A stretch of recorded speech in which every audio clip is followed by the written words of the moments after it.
Hello, I'm Apostle Shayna Shagwar, and I am here with Boots on the Ground Global Training Center, where we have our boots on the ground.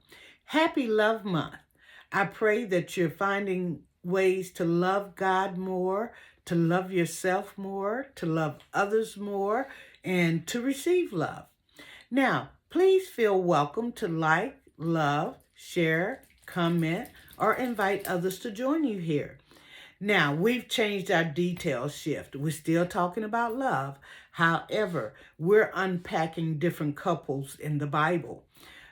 For some reason, God really wants us to know about the love between these couples. So, my assignment is on Ruth and Boaz. So, let me first encourage you to read the book of Ruth. Why not just start with the first chapter? That's what I'm going to be kind of highlighting today, is that first chapter. Now, the backdrop on this story is they were in a famine. It was in the time of the judges, but they were in a famine. And Naomi and her husband left Bethlehem to go to the country of Moab. They had two sons. And as they went to this country to find bread, to survive, as they went there, their sons married two women there, Oprah and Ruth. Now, Naomi's husband died, and soon after, her two sons died. Now, they lived there for 10 years, a whole decade. Understand that. Anyway, as Naomi's sons died, it left her daughter-in-laws without husbands. So Naomi decided, she heard that there was bread in Bethlehem. So she decided to go home to Bethlehem. And as she rose up to leave, she kissed her two daughter-in-laws and told them to return to their mother's homes, and so that they may at least have the opportunity to find husbands again.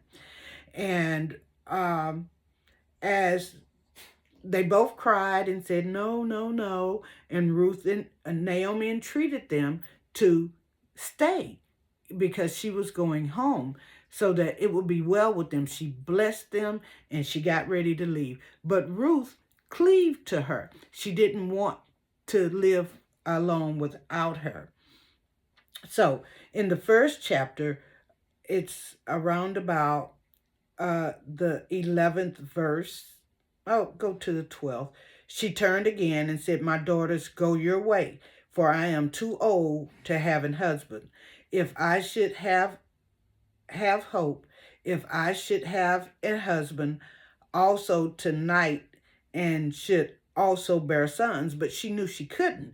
So she was telling them, they would have to wait till the boys grew up or whatever, to have husbands again.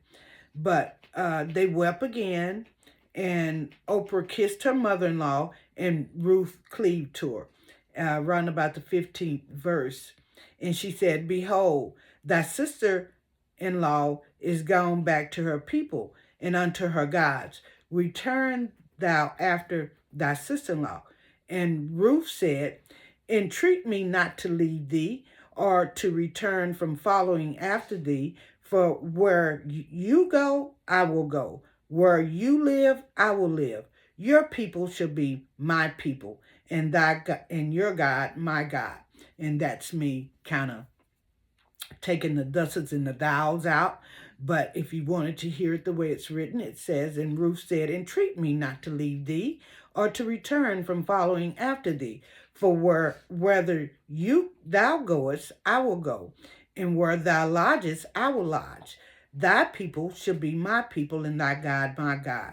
Where thou diest, will I die, and there will I be buried. The Lord do so to me, and more also, if all but death part thee and me. And Naomi saw that she was steadfast, and they both left to go to Bethlehem. Now, this was her mother-in-law. I tell you, most couples today, most of their problems is with the in-laws. In-laws. The mother-in-law, the sister-in-laws, or whatever. But in this story, oh God, Ruth saw Naomi as her mother. And this is God's intent with uniting families. Your mother will be my mother, your father will be my father, your sister will be my sister. And most carnal people miss it, and they miss out on the blessing of enlarging their family, of having the love of a sister, the love of a daughter. Now, in my marriage, my mother-in-law considers me as her daughter, and I consider her as my mother. And I take care of her as if she birthed me. My sister-in-laws are my sisters, and my brother-in-law is my brother.